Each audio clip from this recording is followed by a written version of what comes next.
Coming in at the number 5 spot is none other than Fluffy, a breakout fighter of the year. If you haven't seen some of his fights, he's been cooking this year. First winning over Roman Kopylov in a absolute scrap. One of the best fights of the year. He was getting pieced up on the feet a little bit. This kind of always happens with Fluffy. He has some struggle on the feet, but then he starts just walking him down and throwing boxing combos. That left body kick landed a ton. Hernandez toughed it out. And here, Kopylov throws it on the back foot, and then as he goes to bring that kicking leg back, he steps on the cage, and his leg kind of just wigs out and ends up down here, and he falls and gives Hernandez an easy takedown. Hernandez gets a little body lock takedown here. Kopylov is still up, though, not truly taken down, and Hernandez goes front headlock. This is something that Fluffy does really well, going from body lock takedowns into front headlocks and then back to body locks. He's got a nasty guillotine, but it's a different kind of guillotine. The way I like the first time I heard of it was Jack Hermanson, and I think Dan Hardy called it a Joker-tine, so I call it a Joker-tine as well. But he's got a really nasty arm in, sitting on the same side guillotine, so people have to be aware of that. But then when they pop their head back up, he's just right back in on the legs. Hernandez has a very suffocating style, and something to model your game after, especially if you have great cardio like him. Just as I was talking about, he's back in on the legs. He locks his hands, you can see it underneath, and he's going for a ride lift. Dumps Kopylov. Although Kopylov is a Russian, he might even be Dagestani. His weakness lies in the grappling. Look at how slick Hernandez steps over. He's got one hook, kind of riding hook, and then he steps over the top, and he can now sink in a body triangle once the weight is distributed off of his leg. Threatening the choke, just on the face. Kopylov's okay here. He's tucking his chin.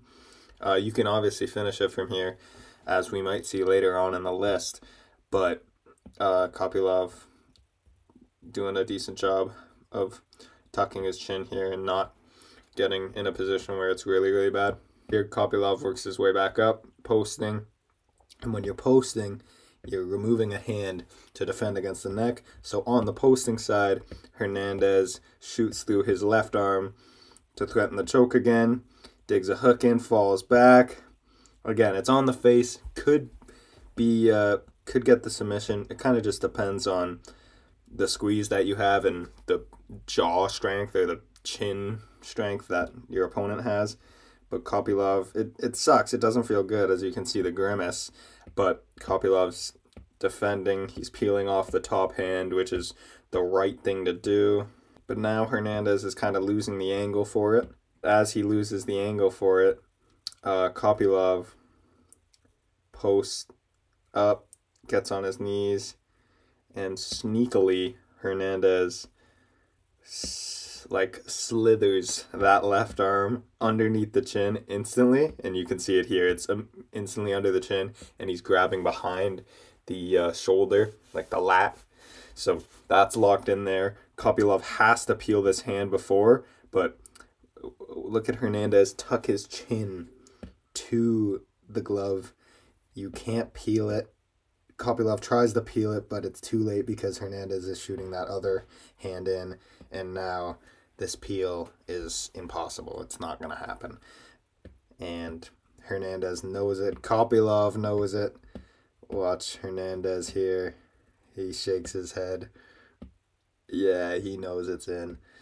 And this was just a dog fight, and he gets the tap. Great performance from Hernandez. Was taking some damage early, but came through and just got the submission victory. Willed it into existence. Pressure, wrestling.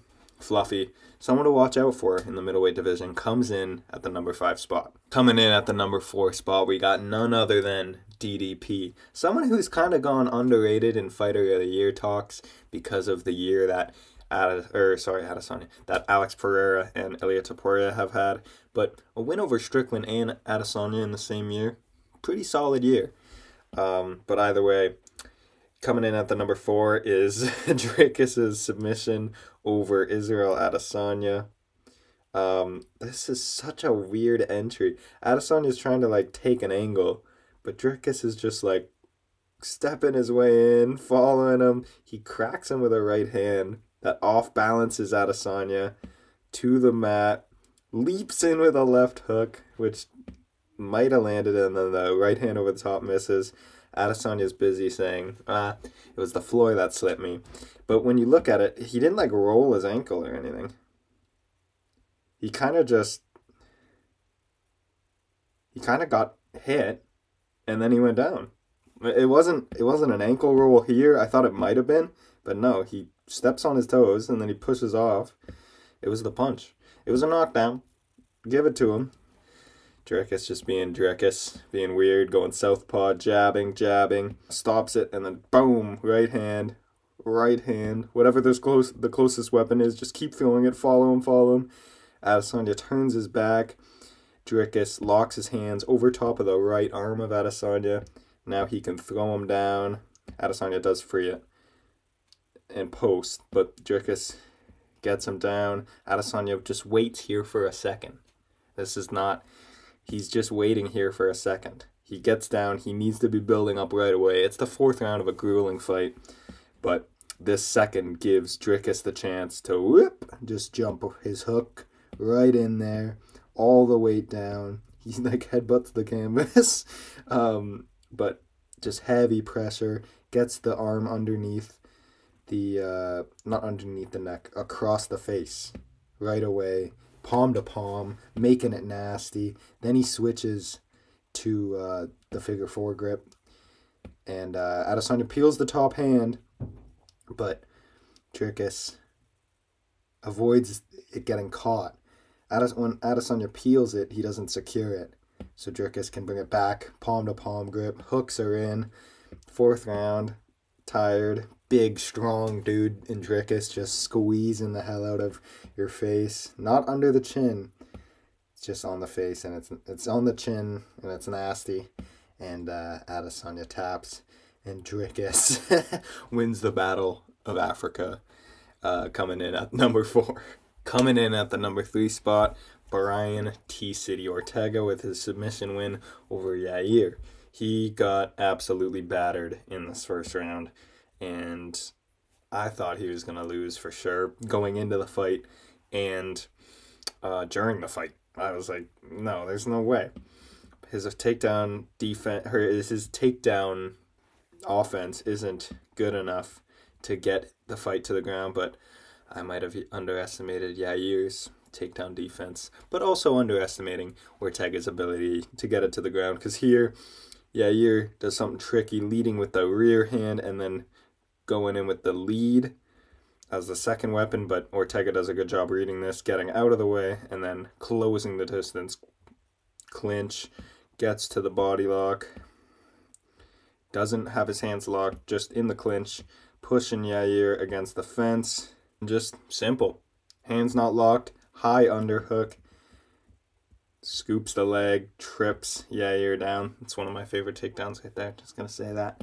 Against the fence, nice and easy, not a lot of effort, and he just kind of slides into three-quarter mount. Gets a heavy crossface, shoulder pressure, wrist control into an elbow, and wrist control into the elbow. And Yair is defending the elbows like this, right? He's trying to defend the elbows, but what does that leave you open for? Arm triangle. So he defends the elbow, and then that gives Ortega enough time to sink underneath.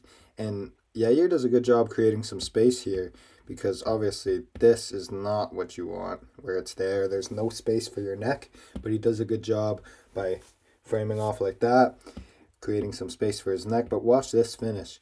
Ortega goes figure 4 lock with the hand like closing in on the artery.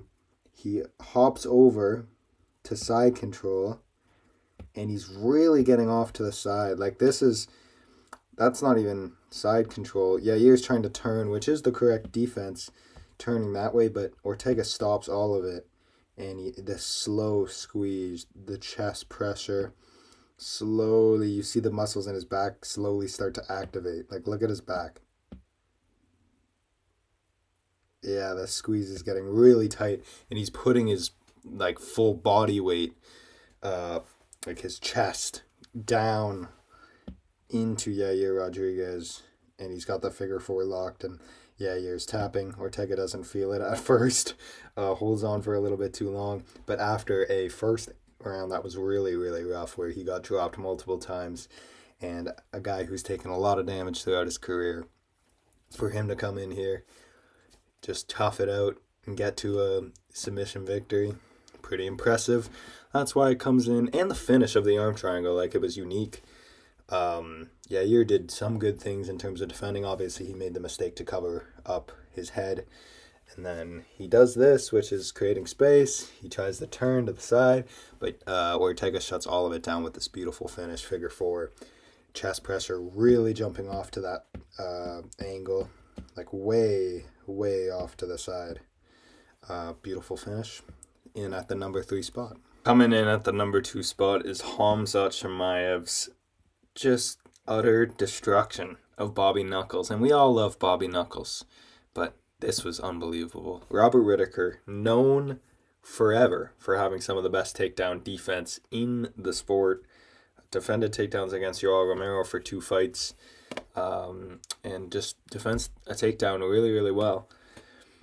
Khamzat, this is what Whittaker said: the speed and the commitment of Khamzat's takedowns is just wild. Like, he was just, and how low he gets too.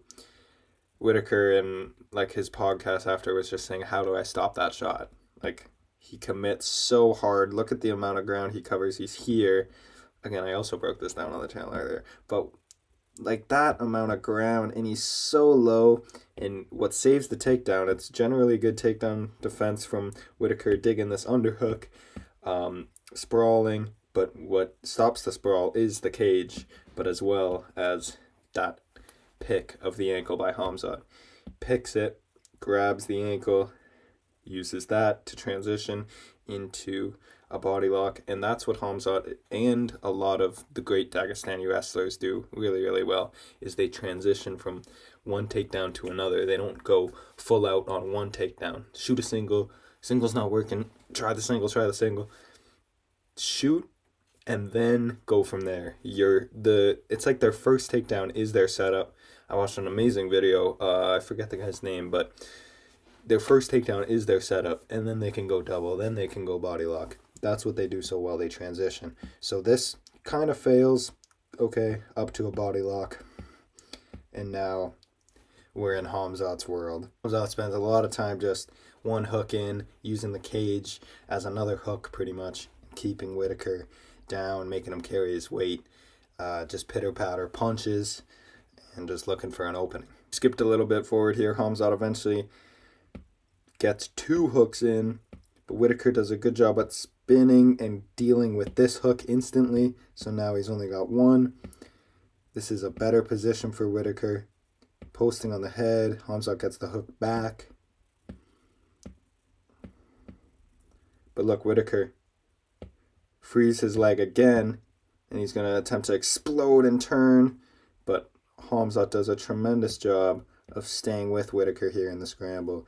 Grips with his right arm over and underneath the armpit to kind of stay attached, and then even when Whittaker gets free for a second, tries to stand up, Khamzat's right back at it, right back at the ankle, shooting, has control of this leg over here, picks the ankle, gets the finish, and is right back to looking to get that Dagestani handcuff, putting Whittaker down.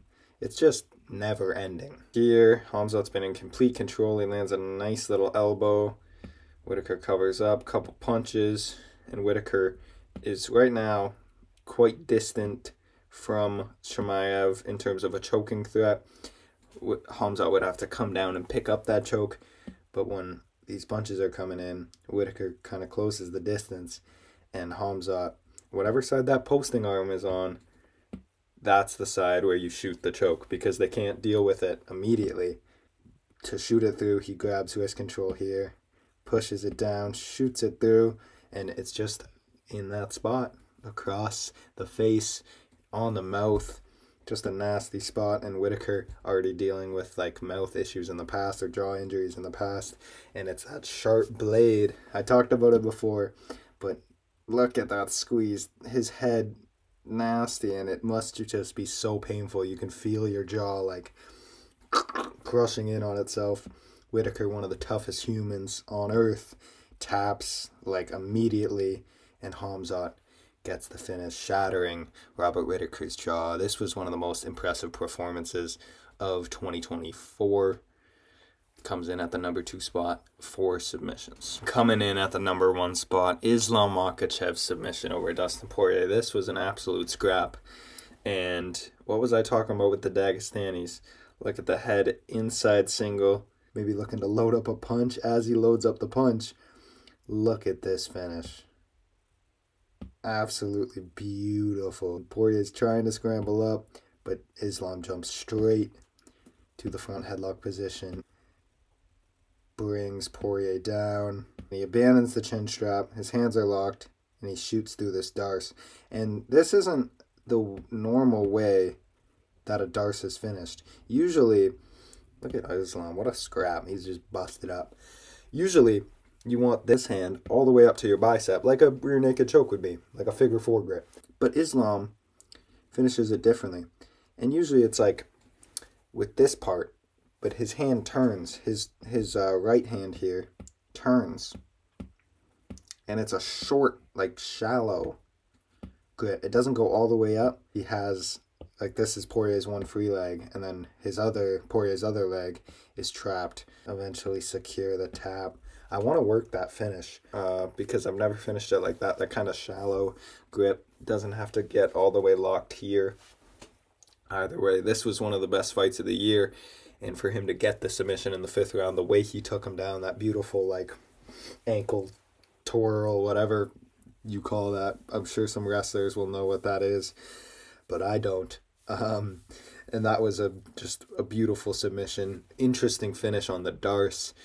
And yeah, comes in at the number 1 spot, according to ChatGPT. ChatGPT made this list and the last one. I hope you guys like my Band-Aid.